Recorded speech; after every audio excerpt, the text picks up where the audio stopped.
हरिलाल की जय हो। जय जय श्री राधे श्याम।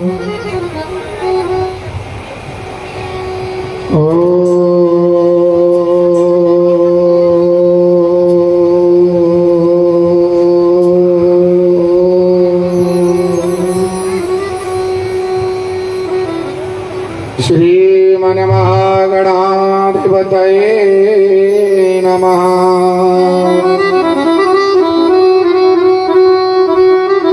श्री गुरु चरण कमले नमः।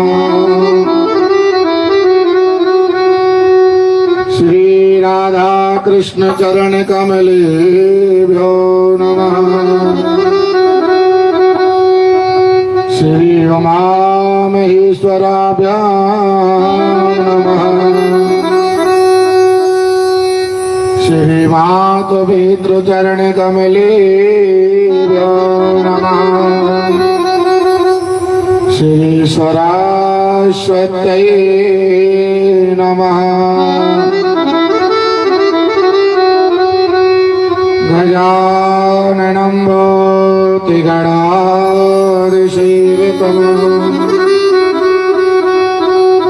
कपित्थजम्बो फलचारुभक्षणम्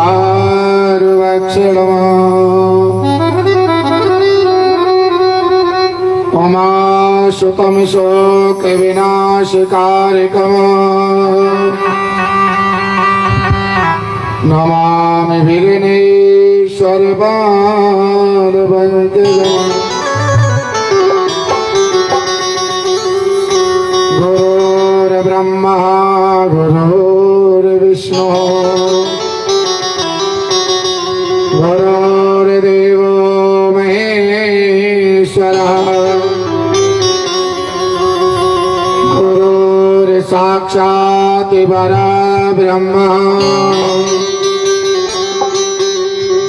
तस्मै श्री गुरुवे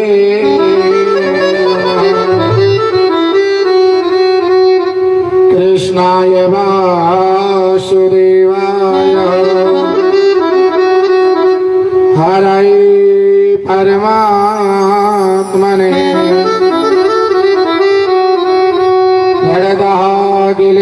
जगदखिलेशनाशाय श्रीकृष्णाय वयं नमः। रामाय रामभद्राय रामचन्द्राय वेदसे रघुनाथाय नाथाय सीताय पतये नमः। अतुलित बलधामं हिमशैलावदेयम्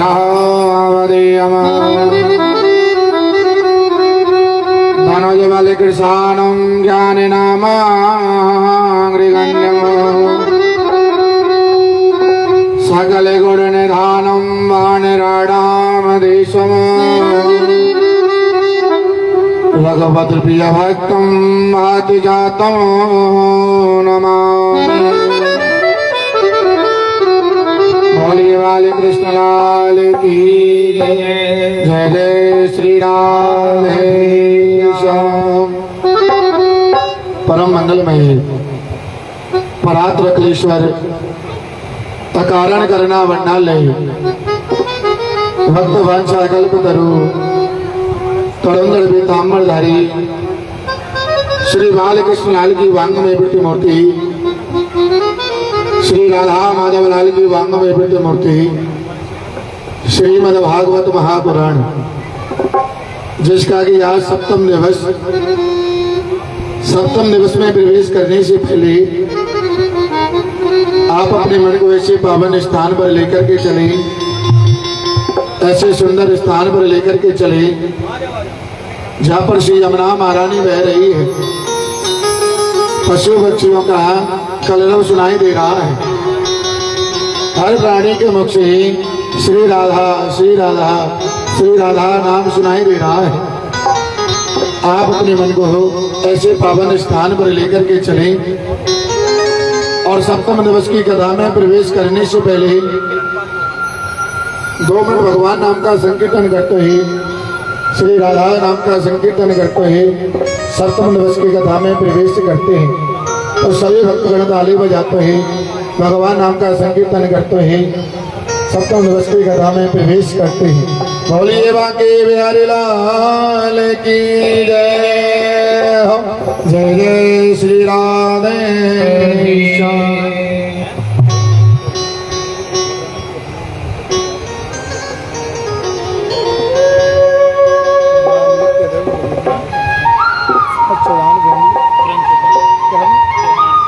करम चौहान समस्त चौहान फैमिली की तरफ से आज यहाँ पर व्यास जी का भव्य स्वागत और आप सभी उनके लिए सभी ताली बजाएं। और क्रम चौहान जी की तरफ से भी यहाँ पर स्वागत हो रहा है। आप सभी उनके लिए कीर्तन ध्वनि से सभी स्वागत करें और भगवान से यही प्रार्थना करें कि भगवान ऐसे ही इनको आशीर्वाद देता रहे कि ये धर्म के स्थानों पर जाकर के वहाँ पर सभी का भव्य स्वागत करते रहें। बोलिए बांके बिहारी लाल की जय हो। जय जय श्री राम। कि तोरी कुछ ऐसा इंतजाम हो जाए, कि तोरी कुछ ऐसा इंतजाम हो जाए, हो जो आप राधा राधा राधा नाम हो जाए।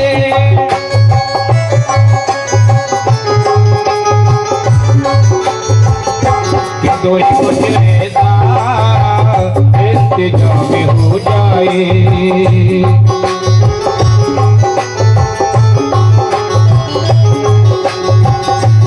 थोड़ी कुछ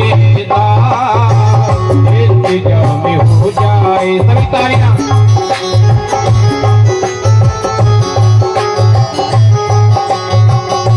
जो बात राधा राधा राधा नाम हो जाए,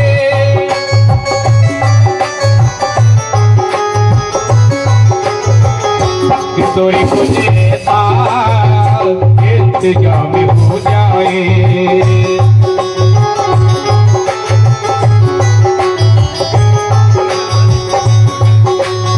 श्री राधा श्री राधा राधा श्री राधा,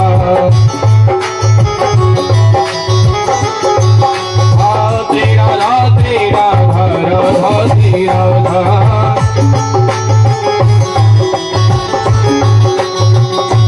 थोड़ी तुझे इंतजाम हो जाए,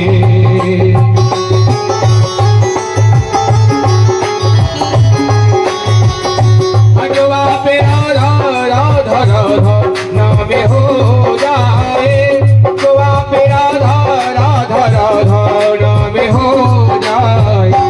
थोड़ी तुझे इंतजाम हो जाए।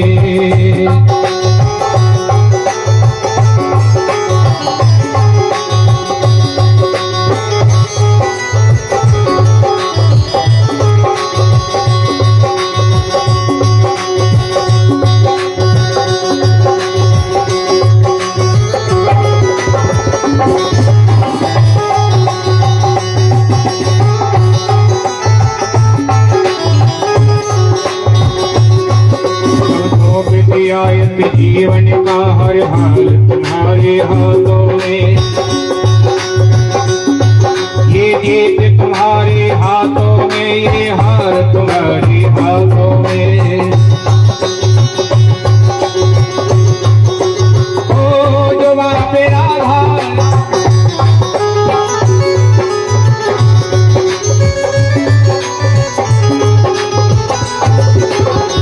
कि थोड़ी मुझे इंतजाम हो जाए,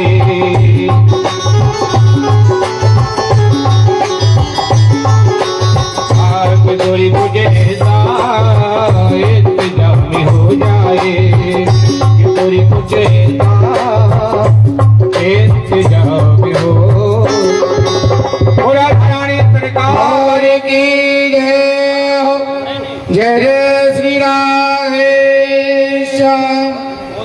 में भगवान नाम का संकीर्तन करते ही सप्ताह दिवस की कथा में प्रवेश करते हैं। मौली बाबा की हरिलाल की जय हो। हे प्रभु मुझे बता दो चरणों में कैसे आओ। हे प्रभु मुझे बता दो चरणों में कैसे आओ। हे प्रभु मुझे बता दो चरणों में कैसे आओ। हे प्रभु मुझे बता दो चरणों में कैसे आओ। माया के बंधनों से छुटकारा कैसे पाओ। माया के बंधनों से छुटकारा कैसे पाओ। माया के बंधनों से छुटकारा कैसे पाओ। माया के बंधनों से छुटकारा कैसे पाओ। हे प्रभु मुझे बता दो चरणों में कैसे आओ। हे प्रभु मुझे बता दो चरणों में कैसे आओ। हरि बोल।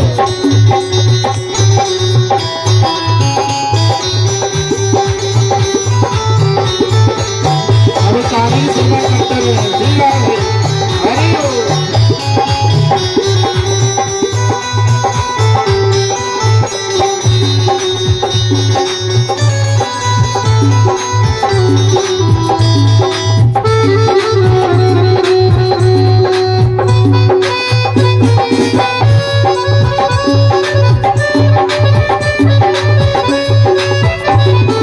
आजानो कोई पूजन अज्ञानियों में भगवन। ना जान कोई पूजने अज्ञानी हो में भगवने। आजानो कोई पूजन अज्ञानियों में भगवन। ना जान कोई पूजने अज्ञानी हो में भगवन। करना कृपा दयालु करना कृपा दयालु। बंधन छिड़ाओ।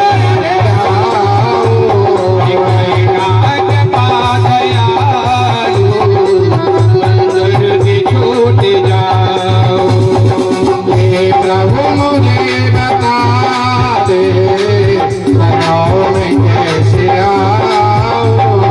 हे प्रभु मुझे बता दे चरणों में कैसे आओ।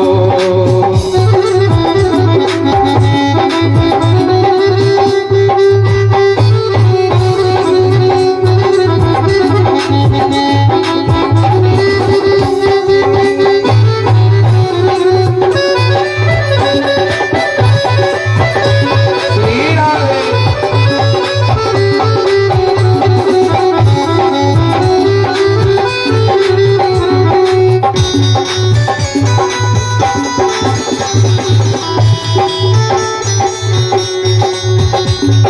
मैं हो पतित स्वामी तुम हो पतित पावन। मैं हो पतित स्वामी तुम्हें हो पतित पावने। मैं हो पतित स्वामी तुम हो पतित पावन। मैं हो पतित स्वामी तुम हो पतित पावने। अब गुण बराए और अब तुम्हें भरा है दे। कैसी मैं दिखाओ। हे प्रभु मुझे बता दो चरणों में कैसे आओ।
झुकाओ। हे प्रभु मुझे बताओ चरणों में कैसे आऊं। हे प्रभु मुझे बता दो चरणों में कैसे आओ। हे प्रभु मुझे बता दो चरणों में कैसे आऊं। हे प्रभु मुझे बता दो चरणों में कैसे आओ। हे प्रभु मुझे बता दो चरणों में कैसे आऊं। हे प्रभु मुझे बता दो चरणों में कैसे आओ। हे प्रभु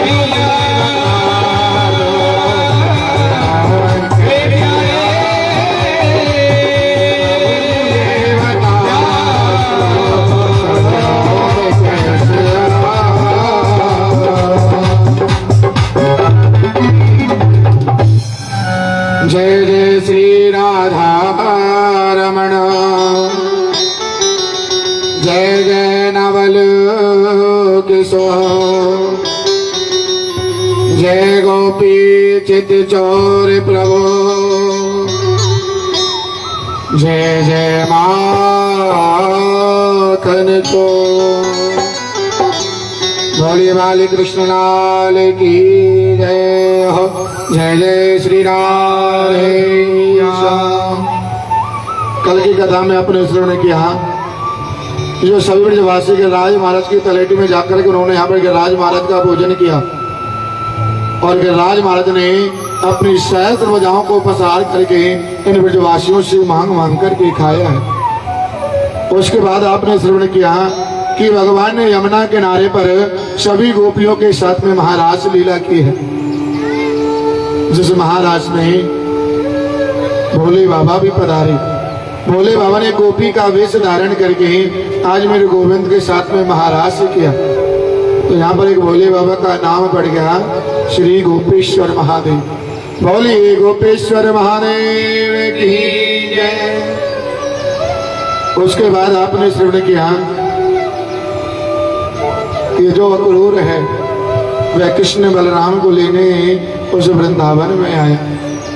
कुछ राजा कृष्ण ने उस मथुरा में एक मेला को आयोजन किया है, जहाँ पर कृष्ण बलराम को उस मेला के आयोजन में बुलाया है। लेकिन मैया यशोदा कहने लगी अक्रूर मैं अपने कृष्ण बलराम को नहीं ले जाऊंगी, चाहे तो मेरे प्राण ले ले लेकिन मैं कृष्ण बलराम को नहीं जाने दूंगा। लेकिन आज भगवान ने कहा कि मैया तू चिंता मत कर, मैं आज जा रहा हूँ और कल रुकूंगा और परसों लौट करके आ जाऊंगा, तो बिल्कुल भी चिंता मत करियो, मैं जरूर लौट करके आऊंगा। ऐसे आश्वासन दे करके भगवान उस ब्रज भीमु को छोड़ करके मथुरा की ओर चले गए। फिर कभी भी वापस से उस ब्रज में लौट करके नहीं आई। अगर लौट करके आए तो सिर्फ भगवान का पत्र लौट करके आया, लेकिन भगवान कभी लौट करके नहीं आए। उसके बाद आपने श्रवण किया कि भगवान ने आगे जाकर के गुरुकुल में जाकर के विद्या अध्ययन की और विद्या अध्ययन करके जब उन्हें अपनी मथुरा नगरी में पधारी तो मैया देवकी ने भगवान के लिए आज भोजन परोसा। जिस भोजन की थाली में आज मैया ने माखन मिश्री को रख दिया। आज माखन मिश्री को देख करके मेरे गोविंद आज रोने लगे। भगवान को ब्रजवासियों की याद आ गई और भगवान तेजी से रोते हुए जा रहे हैं। उद्धव जी ने कहा कृष्ण आप ब्रह्म परमात्मा हैं और आप एक बच्चों की तरह रोए, आपको शोभा नहीं देता है और आप उन अनपढ़ ब्रजवासियों के लिए आप रोते हो। भगवान कह रहे हैं उद्धव वे अनपढ़ ब्रजवासी नहीं, उनका जैसा तो ज्ञानी संसार में कोई हुआ नहीं और उनके जैसा प्रेम तो मुझे आज तक किसी ने किया नहीं और ना आगे जाकर के कोई कर सकता है। उद्धव जी महाराज भगवान का पत्र लेकर के उस ब्रजभूमि में आए। उद्धव जी के अंदर जो ज्ञान का अहंकार था, गोपियों की बातों को सुन करके विज्ञान का अहंकार चूर चूर हो गया और उद्धव जी महाराज यहाँ पर प्रेम में ब्रज में आए तो ज्ञानी बन करके, लेकिन गए प्रेमी बन करके। क्योंकि भगवान के भक्तों के अंदर ज्ञान का अहंकार हो, भगवान पर उसको स्वीकार नहीं करते। आगे चल करके जो राजा कंस की जो पत्नी थी हस्ती और प्राप्ति, उन्होंने जरासंध को बताया कि जो कृष्ण ने हमारे पति को मार करके खुद उस मथुरा का राजा बन गया।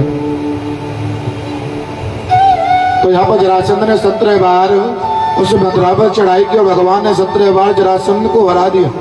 18वीं बार ब्राह्मणों की सेना लेकर के उसने उस मथुरा पर चढ़ाई की और भगवान ब्राह्मणों की खातिर उस मथुरा को छोड़ करके द्वारका में प्रवेश कर गई और द्वारका के राजा बन गए। बोलिए द्वारकाधीश भगवान की जय।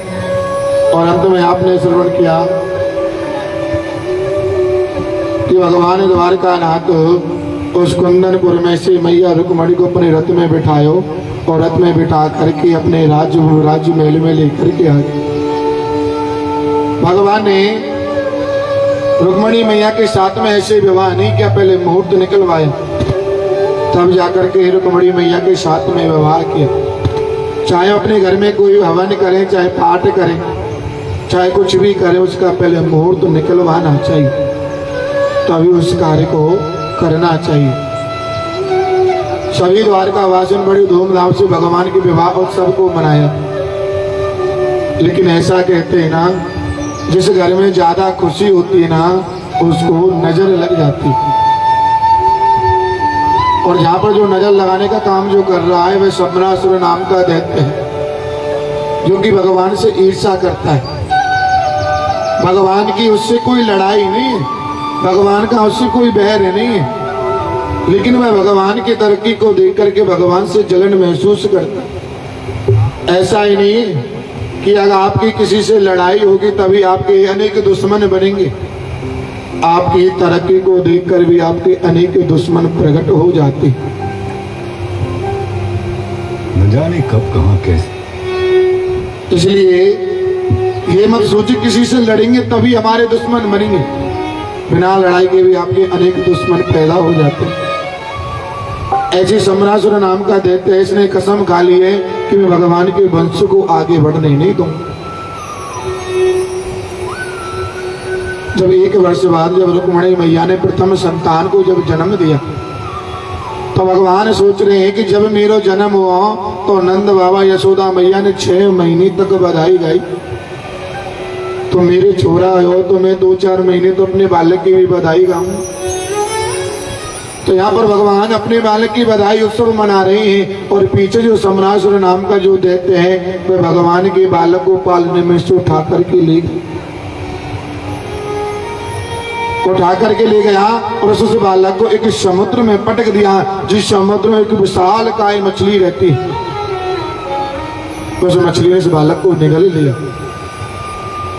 एक दिन एक शिकारी उस समुद्र में मछली पकड़ने के लिए आया, तो उसके जाल में आज ये सबसे बड़ी मछली फंस गई। आज तो ये प्रसन्न हो रहा है कि आज से पहले मैंने अपने जीवन में इतनी बड़ी मछली नहीं देखी। इस मछली को लेकर के तो मैं राजा के दरबार में जाऊंगा, जिससे वह प्रसन्न होकर के मुझे कुछ ना कुछ इनाम तो देंगे। तब वह शिकारी उस मछली को लेकर के शंबरासुर नाम के दैत्य के राज्य में चला गया और वहां पर कहना, महाराज आज मैंने सबसे बड़ी मछली पकड़ी है। तो राजा भी देख करके अचंभित हो गए कि उन्होंने भी इससे बड़ी मछली आज से पहले देखी नहीं। उस शिकारी को कुछ इनाम दे करके वहां से भेज दिया। उस राजा के घर में, राजा के महल में जो खाना बनाने का काम करते, जिसका नाम है विद्यावती, विद्यावती को बुलाया और कहा कि आप आज जिसको ही पकाइए, हम इसी आज मछली का ही भोजन ग्रहण करें। वह विद्यावती इस मछली को लेकर के रसोई में गई और जैसे ही उस मछली के बीच में से गर्भ को चीरा है, आज उस मछली के गर्भ में से एक जीवित पुत्र निकल करके आया। उस बालक की सांसें चल रही हैं और यह विद्यावती उस बालक को जैसे एक पत्नी अपने पति को देखती है, आज विद्यावती उस बालक को देख रही। तो राजा परीक्षित कहने लगे, सुखदेव जी महाराज क्या यह विद्यावती का पाप नहीं? कहाँ वे विद्यावती और कहाँ यह छोटा सा बालक? इन दोनों का मेल है नहीं, और यह विद्यावती उसको अपने पति रूप में देख रही। श्री सुखदेव जी महाराज कह रहे, राजन इसमें उसका कोई पाप नहीं। यह विद्यावती के पति कामदेव है। एक बार जब भोले बाबा कैलाश पर्वत पर जब तपस्या कर रहे थे, तो जो कामदेव भोले बाबा की तपस्या को भंग करने के लिए वहां पर प्रयत्न करने लगा, लेकिन वह भोले बाबा की तपस्या को भंग नहीं कर पाए। जब भोले बाबा के जब नेत्र खुले तो देखा कि यह कामदेव तपस्या को भंग करना चाहता था, तो भगवान ने अपने तीसरे नेत्र को खोल करके इस कामदेव को भस्म कर दिया। जब कामदेव की पत्नी रति को पता चला तो वह दौड़ी दौड़ी आई और भोले बाबा के चरणों में गई, प्रभु अब आप ही बताइए कि मैं अपने पति के बगैर मैं कैसे रहूं? तो भोले बाबा ने कहा, देवी आप बिल्कुल भी चिंता मत करिए। द्वापर में जो भगवान कृष्ण जो प्रथम संतान होगी, वह तुम्हारे पति कामदेव के रूप में वह जन्म लेकर के आए। इसलिए विद्यावती उस बालक को अपने पति रूप में देख रही है। इस बालक का नाम प्रद्युम्न रखा गया। जो विद्यावती है यह मायावी विद्या जानती है। उसने अपनी मायावी विद्या के साथ में इस बालक को जल्दी से बड़ा कर दी और इसको सारी विद्याएं, लड़ने की सारी विद्याएं सिखा दी। जब ये सारी विद्याओं से परिपूर्ण हो गया तो विद्यावती ने सारा वृतांत बतलाया कि राक्षस आपको द्वारका से उठा करके समुद्र में फेंक दिया, तो आप मछली ने निकल लिया। वह मछली मेरे पास में आई तो आप उस मछली के गर्भ से बाहर निकल करके आई, तो मैंने आपका लालन पालन किया। अब आप इस दैत्य को छोड़ना मत। तो यहाँ पर प्रद्युम्न जी महाराज और सम्रासुर का भयंकर युद्ध चढ़ा, जिसमें द्वारका नाथ भी पधारे। अंत में जाकर के प्रद्युम्न जी महाराज ने इस सम्रासुर दैत्य का वध कर दिया और अपनी पत्नी विद्यावती को लेकर के पूरे द्वारका में पधारे। सभी द्वारका वासियों ने दोनों का भव्य स्वागत किया, क्योंकि बड़ी ही सुंदर है। स्वयं कामदेव और उनकी पत्नी जो रति है, जो विद्यावती है, वह इतनी सुंदर है कि सभी द्वारका वासी उनके रूप को देख करके सभी मोहित हो।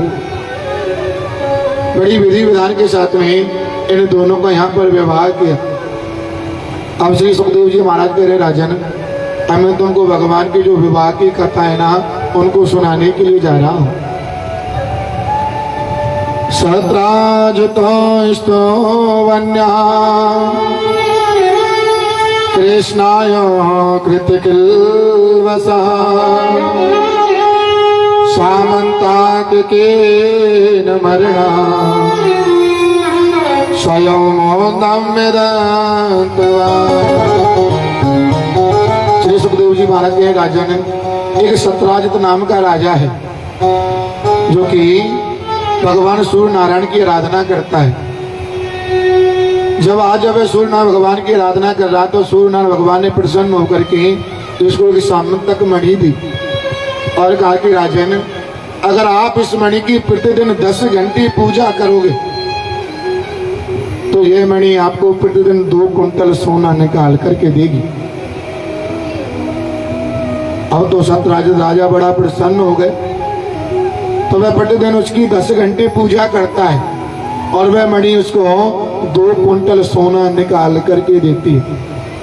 और जैसे जैसे इसके पास में पैसा है, सोना आता जा रहा है, इसके मन में अहंकार बढ़ता हुआ जा रहा है। क्योंकि जैसे जैसे मनुष्य के पास में पैसा आना प्रारंभ हो जाता है, वैसे वैसे ही उसके मन में अहंकार उत्पन्न होने लग जाता है। फिर वह अपनों से छोटों को कुछ समझता नहीं, क्योंकि उसके अंदर पैसे का अहंकार है। और यह भगवान का परम भक्त था, तो भगवान सोच रहे हैं इसके मन में अहंकार, इसके अहंकार को दूर करने का प्रयास करना चाहिए। भगवान अगर किसी भक्त के मन में अहंकार आने लग जाए तो भगवान उसको पहले दूर करने का प्रयास करते हैं। अगर वह तब भी नहीं मानता और उसके हवाले छोड़ दे, तू जाने तेरो काम जाए। तो जब भगवान को पता चला कि सत्राजित राजा के पास में एक मणि है जो कि प्रतिदिन 2 कुंटल सोना निकाल करके देती है।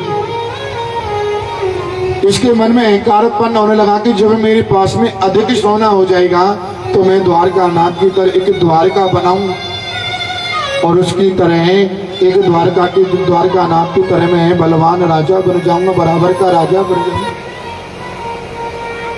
तो भगवान द्वारका नाथ इस राजा के पास आए। सीधा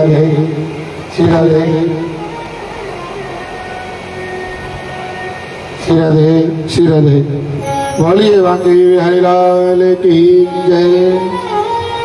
भगवान द्वारका नाथ सतराज राजा के पास में आए, कहने लगे राजन, मैंने सुना कि आपके पास में एक अमूल्य मणि है जो आपको प्रतिदिन 2 कुंटल सोना निकाल करके देती। इसने कहा हाँ भगवान मेरे पास में वह मणि है। तो भगवान कहने लगे राजन, आप मेरे कहने से ना आप उस मणि को उग्रसेन राजा के लिए दे दीजिए, जिससे वह अपनी प्रजा का सकुशल ध्यान रखे और यह मणि एक राजा के पास में अवश्य होनी चाहिए। अब तो यह राजा ने तड़क करके बोला कि गोविंद मैं इस मणि को नहीं दूंगा, मैं इस मणि को किसी को नहीं देने वाला हूं। और भगवान ने दोबारा इससे कहा भी नहीं, भगवान ने दोबारा नहीं मांगा, क्योंकि भगवान एक बारी भक्ति को परचा करके देखते कि यह मेरे लायक है या नहीं। अगर वह भगवान के लायक नहीं होता तो भगवान को उसके हाल पर ही छोड़ देते। तो द्वारका नाथ वहां से लौट करके अपनी द्वारका में आ गए। एक सतराज राजा का एक भाई है जिसका नाम है प्रसेन। आज प्रसेन अपने भाई से कहने लगा कि भाई आप क्या मैं इस मणि को लेकर के इस नगर का भ्रमण करके आ सकता हूँ, क्योंकि सभी को तो पता चलना चाहिए कि हमारे पास में एक अमूल्य मणि। तो वह प्रसेन अपने गले में उस मणि को डाल करके घोड़े पर सवार होकर के जंगल के रास्ते से जा रहा था। जिस जंगल में एक सिंह रहता है, जब शेर ने इस मनुष्य के गले में एक चमकती हुई चीज को देखा तो यहाँ पर सिंह ने इस प्रसेन के ऊपर झपट्टा मार करके प्रसेन को मार दिया और उस मणि को अपनी जबड़ी में फंसा करके आगे की तरफ चल दी। आगे चल करके जंगल में एक भालू रहते, एक जामवंत रहते। जामवंत ने जब सिंह के मुख में जब इस मणि को देखा तो जामवंत सोचने लगे कि यह मणि तो मेरे पास में होनी चाहिए, जिससे मेरे बालक इस मणि से खेला करेंगे। तो यहाँ पर जामवंत और इस सिंह का भयंकर युद्ध हुआ। अंत में जाकर के जामवंत ने सिंह को मार दी और इस मणि को अपने गुफा में लेकर के अपने बच्चों को दे दिया। अब है जामवंत के बच्चे निरंतर उस मणि से खेल करते। और एक व्यक्ति ने सतराज राजा से कहना कह दिया कि महाराज जंगल में आपके भाई को किसी ने मार दिया। जंगल में जो आपका भाई प्रसेन है वह मरा पड़ा है, किसी ने उसको मार दिया। जब सतराज राजा को पता चला कि मेरे भाई को किसी ने मार दिया है, इसको अपने भाई की चिंता नहीं। इसने यह नहीं पूछा कि मेरा भाई जीवित है या मर गया, इसने यह पूछा क्या मेरे भाई के पास में कोई मणि है। क्योंकि जब इस मनुष्य के पास में जब पैसा आ जाता है ना, पहले ना तो यह भाई देखता है, ना पर ये पिता देखता, ना पर ये माँ देखता, ये कुछ भी नहीं देखता, ये पैसे में अंधा हो जाता है। जो ये माया होती है ना, यह व्यक्ति को अंधा कर देती है, इसको फिर कुछ नहीं दिखाई देता। ऐसी सतराज राजा को अपने भाई की चिंता नहीं है। मैं पूछ रहा है कि मेरे भाई के पास में कोई मणि है। उस व्यक्ति ने कहा कि आपके भाई के पास में कोई भी मणि नहीं। और तो वे सोच में लगाओ कि उस मणि को लेकर के कौन जा सकता है। उसको याद आया कि एक बार मेरे पास में वे द्वारका नाथ आए थे और उन्होंने मुझसे उस मणि को मांगा। मैंने मणि को देने से मना कर दिया और मुझे लगता है कि मेरे भाई प्रसेन को मार करके उस मेरे भाई से उस मणि को लेकर के चले गए। लेकिन इसने इस बात को किसी को बताया नहीं, क्योंकि इसने भगवान को देखा थोड़ी है। ये तो अपने मन में बना रहा है कि भगवान ने मेरे भाई को मारा। यह बात आकर के इसने अपनी पत्नी को बताई कि देवी मुझे लगता है कि द्वारका नाथ ने मेरे भाई को मार दिया, लेकिन आप इसे बात को किसी को बताना। इसकी पत्नी कहने लगी कि आप कैसी बातें करते हो, मैं किसी को नहीं बताऊं। लेकिन स्त्री तो स्त्री है, चाहे उसके मन में कितनी भी अमूल्य बात क्यों ना हो, वह स्त्री इतनी भाव विभोर हो जाती है कि उस बात को अपने मन से निकाल ही देती है। इसमें स्त्रियों की कोई गलती ही नहीं है, समस्त स्त्री जात को श्राप लगा हुआ है। जब पांडव अपनों का पिंड दान कर रहे थे तो यहाँ पर कुंती माता ने धर्मराज जी से कहा कि बेटा, जो कर्ण था ना वह तुम्हारा भाई था। अब तो युधिष्ठिर जी महाराज कहने लगे, मैया इस बात को आप अब बता रही हो, अगर यह बात आप हमको पहले बताती तो आज वह कर्ण तुम्हारे सामने जीवित खड़ा हो, हम अपने भाई को क्यों मारती। लेकिन तुमने इतनी गहरी बात को अपने हृदय में छुपा करके रखा है, इसलिए मैं समस्त स्त्री जात को श्राप देता हूँ, चाहे कोई कितनी भी गहरी बात हो वह अपने हृदय में कभी छुपा नहीं सकती। इसलिए स्त्रियों को कोई गहरी बात नहीं बतानी चाहिए। वह कहीं ना कहीं उस बात को बोली रहती है। अब तो जब सतराज राजा अपनी पत्नी को यह बात बताई तो उसने अपनी सहेली को बता दी और सहेली ने अपनी सहेली को बता दी। ऐसे यह बात फैलती फैलती द्वारका नाथ के कानों में चली गई। सतराज राजा कह रहा है कि सतराज राजा के भाई को प्रसेन को द्वारका नाथ ने मारा है। भगवान सोचने लगे कि यह कृत्य मैंने किया नहीं, ये मुझे बिना बात का झूठा कलंक क्यों लगा है। तो भगवान उसी समय अपने गुरुजी के पास में गए और कहने लगे, गुरुदेव आप मुझे यह बताइए कि मुझे ये झूठा कलंक लगा तो लगा क्यों। गुरुजी कहने लगे, भगवान मुझे लगता है कि आपने ना चौथ के चंद्रमा का दर्शन कर लिया। जो भाद्रपद कृष्ण पक्ष गणेश चतुर्थी के चौथ के चंद्रमा का जो दर्शन कर लेता है उसको झूठा कलंक लग जाता है। राजा परीक्षित कह रहे हैं, ये सुखदेव जी महाराज ऐसा क्यों कि चौथ का चंद्रमा का दर्शन करने से झूठा कलंक लग जाता है। तो श्री सुखदेव जी महाराज कह रहे, राजन एक बार भगवान गणपति जी कैलाश पर्वत अपने लिए लड्डुओं का थाल सजा रहे थे और उस कैलाश पर्वत पर बारिश के कारण फिसलन हो रही थी। जब लड्डुओं का थाल लेकर के जब अपने कमरे में उन लड्डुओं का थाल को रखने के लिए जा रही थी तो यहाँ पर गणपति जी मां फिसलन के कारण यहाँ पर गिर गई। और जैसी गिरी, आपको पता है कि गिरने वाला व्यक्ति है नहीं देखता कि मेरे कितनी लगी है, सबसे पहले खड़ा होकर के ये देखता कि मुझे किसी ने देखा तो नहीं। और गणपति जी महाराज गोल मटोल तो वैसे ही है। अब तो मैं तुरंत उठ करके चारों तरफ देखने लगे कि मुझे यहाँ पर किसी ने देखा तो नहीं।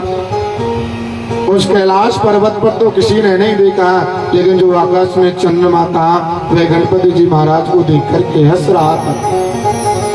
अब तो गणपति जी महाराज क्रोधित हो गए, कहने लगे कि तुम्हारा काम था कि गिरते हुए को उठाना चाहिए और तुम गिरते हुए को देख करके हंस रहे हो, इसलिए मैं तुमको श्राप देता हूँ कि जो कोई भी आज के दिन तुम्हारा दर्शन करेगा उसको झूठा कलंक लग जाएगा।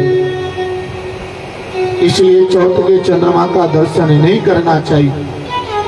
लेकिन क्या करें, जब यह चौथ का चंद्रमा जब आता है ना, चाहे कितनों भी प्रयास कर लो कि आज हम आपके दर्शन करेंगे नहीं, लेकिन उसके दर्शन हो ही जाते। चाहे आप कितना भी प्रयत्न कर लीजिए। इसलिए भगवान मुझे लगता है कि आपने चौथ के चंद्रमा का दर्शन कर लिया जिससे आपको ये झूठा कलंक लग गया। और बंधुओं, जिसके जीवन में यह झूठा कलंक लग जाता है फिर वह मरते दम तक फिर वह छूटता नहीं। क्यों? जल से पतला कौन है, कौन भूमि से भारी, अग्नि से तेज है, कौन काजल से काल। जल से पतला ज्ञान है, पाप भूमि से भारी। क्रोध अग्नि से तेज है, कलंक का जल सोकार। अगर जल से पतला अगर कोई है तो वे ज्ञान है, ज्ञान जल से पतला है। और अगर इस पृथ्वी से कोई भारी है तो वह पाप है। और जो अग्नि से जो तेज है वह क्रोध है। क्योंकि जब हमको क्रोध आता है ना, तो क्रोध के वशीभूत हमकर को यह पता नहीं चलता कि हम क्या क्या कर बैठते हैं। ये तो जब क्रोध शांत हो जाता तब जाकर के पता चलता है। और जो काजल से जो काला है वह कलंक है। जिसके जीवन में यह कलंक का धब्बा लग जाता है फिर वह जीवन भर छूटता नहीं। तो भगवान इस कलंक को छुटाने के लिए जहां पर वह प्रसेन मरा पड़ा अपने साथ में कुछ द्वारका वासियों को लेकर के गए। जहां पर वह प्रसेन मरा पड़ा उससे आगे एक शेर के चरण चिन्ह जा रहे। तो भगवान और शेर के चरण चिन्हों पर जाते रहे। तो आगे जाकर के देखा कि वह सिंह मरा पड़ा है और सिंह से आगे एक भालू के चरण चिन्ह जा रहे। तो भगवान उन चरण चिन्हों के साथ में चलते गए। तो वह चरण चिन्ह एक गुफा के अंदर जा रहे थे। भगवान ने गुफा में प्रवेश करने से पहले द्वारका वासियों से कहा कि द्वारका वासियों, अगर मैं 2-3 दिन में वापस लौट करके आ जाऊं तो ठीक है, नहीं तो आप यहाँ से लौट करके चले जाएं। तो भगवान ने उसे गुफा में प्रवेश किया। तो जो जामवंत की जो बेटी है उस मणि से खेल रही थी। तो भगवान ने कहा, देवी आप इस मणि को दे दीजिए, क्योंकि इस मणि के कारण मुझको झूठा कलंक लगा। इतनी देर में जामवंत वहां पर आ गए और कहने लगे, मैंने ये किसी से खैरात में नहीं ली, मैंने अपने बल के द्वारा इस मणि को जीता है। अगर आप में सामर्थ्य है तो आप मेरे साथ में युद्ध कीजिए, और आपने मुझे हरा दिया तो आप इस मणि को लेकर के चले जाना। लेकिन उससे पहले आपको मेरे साथ में युद्ध करना पड़ेगा।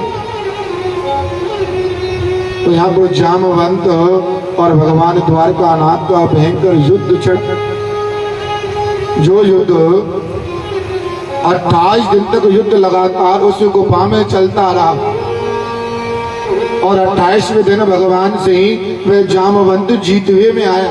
इतना बलशाली था जामवंत। और भगवान ने जामवंत की नस नस को ढीला कर दिया। लेकिन जामवंत समझ गया कि ये कोई और नहीं, यह तो मेरे प्रभु श्री राम है।